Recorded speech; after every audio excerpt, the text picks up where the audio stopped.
A wannan darasin zan nuna maka siddabarin shawagin ita kuso bisa fuskan manhajan yanar gizonka. Saboda haka, a kasance tare da mu. MALAMINGIDA.com makarantar matasan Arewa. Assalamu alaikum ɗaliba ko kuma ce ɗalibai ya danganci wa ke kallo da sauraro a daidai wannan lokaci. Barka da zuwa MALAMINGIDA.com ma'ana makarantar matasan Arewa. Inda muka kware wajen koyar da kunshin na'urori da ya kama da web design, Corel Draw da Photoshop da dai sauransu. Saboda haka cikin sauri ba tare da ɓata lokaci ba bari mu fara. Wannan koyarwan wato siddabarin ita shawagin kuso tana maraba ne da duk wani wanda ya ziyarci website ɗinka. Hakan zai sa su zanna su ga abubuwan da ka rubuta kuma ya sa su jima a website ɗinka. Saboda haka bari mu nufi fuskar na'ura mu ga abin da za mu koya a yau. To kamar da muke ganin fuskar na'ura ta ga hoton yaron nan da dai sauransu, so nake in kunna wato visual builder domin mu fara gadan-gadan. To sai mu zo nan kamar kullum sai mu ce enable visual builder. Don kuwa idan har kana bi mu daga farko har zuwa yanzu na tabbata ka san halin da ake ciki. Idan kuma yau ne kake zuwa kuma ka durko kan wannan darasin, to akwai playlist wanda muna da darussa daga farko har zuwa wannan lokacin. Saboda haka kamar da muke gani na riga na kunna wato visual builder. Akwai wani wanda ya tambaya ciwon ta ya zai ya ƙara section, don ya nemi wajen ƙarin section bai gani ba. To idan har baka gani ba to ka san ko spacing ɗinka sun yawa ko kuma akwai wata matsala. Amma duk da muka ga alaman ƙari ɗin nan da zaran ka danna zai turo ko kuma zai haifar da wata sabuwar section ne a nan kamar yadda zan danna yanzu. Sai na ce regular. To sai in zaɓi ko mai yanka ɗaya ko kuma mai abin nan, bari dai mu zaɓi wannan. To ba dole sai na sa wani abu ba, amma dai ina so ne mu ga cewar ga sabuwar section ɗinmu wanda idan na zo ni na sanya mata launi bari mu ce koriya. To kaga duk iyakacin inda koriya nan take ita ce sabuwar section ɗina. Saboda haka bari in rufe. Bugu da ƙari idan har baka iya ganin wannan ba, to ka zo wajen ɗigo-ɗigo guda 3 ɗin nan.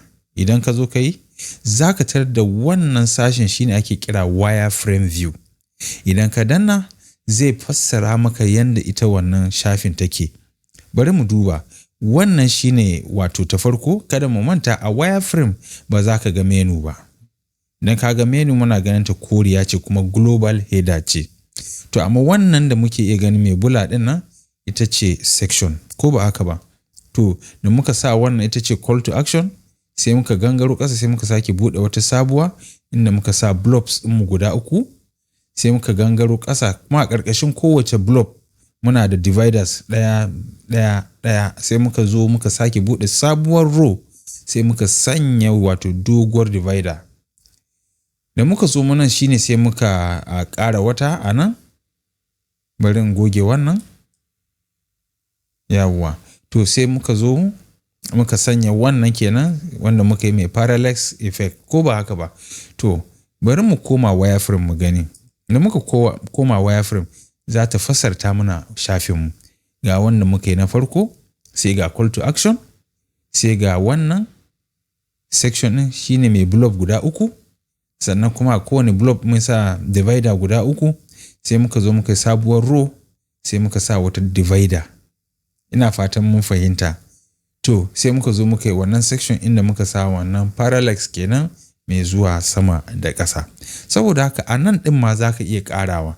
Idan ka zo ka nan section ɗin sai ka ce add, sai ka ce regular, sai ka ce ko mai yanka 3 ko mai yanka 2 ya rage.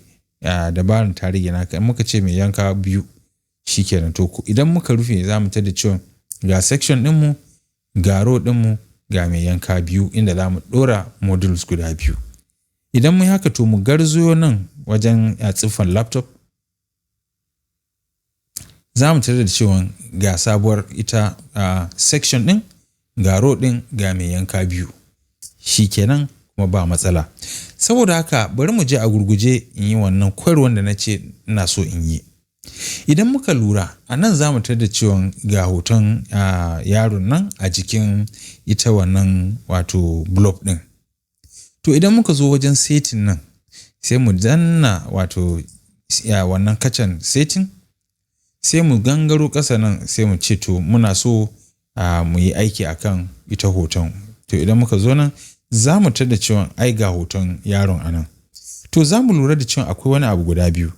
Wannan desktop view wato fuskan kenan, sannan wannan kuma idan aka yi hover kenan. Hover wato ita kuson ta hauro kai amma ba wai ta danna ba.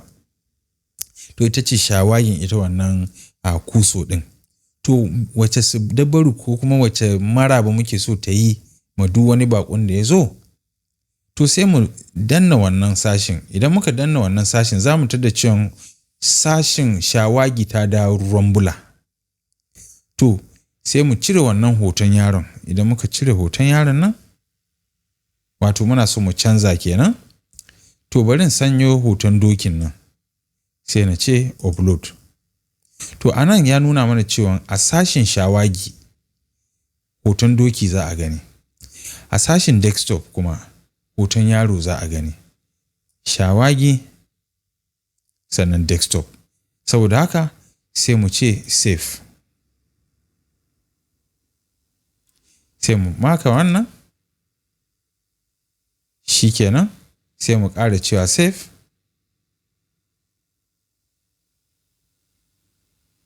To mun kammala, abinda za mu yanzu sai mu ce exit visual builder. To idan muka yi exit visual builder bari mu gangaro inda hoton yaron nan yake. To zuwa shawagi za ka ga ta dawo hoton doki, idan muka fita ta dawo hoton yaron. Bugu da ƙari ba wai lallai ba ne sai hoto, ba abinda ba za ka iya canza yanayinta ba.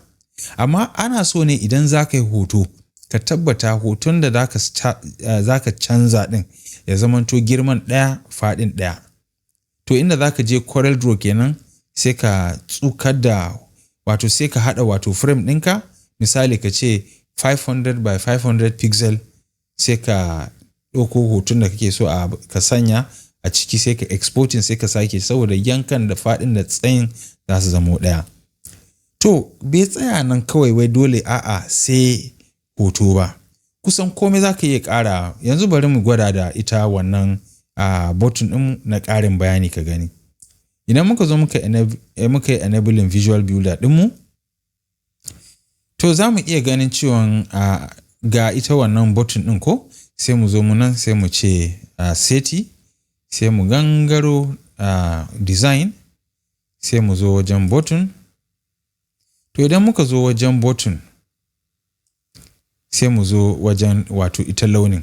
To muka zo wajen launin za mu tada cewa ga wannan kifiyar na ta shawagin a nan.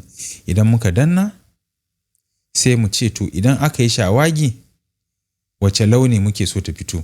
Sai mu zo mu ce misali mu ce baka. Shine ɓangaren shawagi. Ka gani? To daga nan sai mu zo nan sai mu ce save. To kamar da muke ganin ta gama saving sai mu ce OK. Idan muka kammala sai mu sake cewa save kenan don mu tabbatar da cewa wato mun saving ɗin aikinmu. To idan ka gama sai ka exiting visual builder sai ka zo sai mu ga abin da zai faru.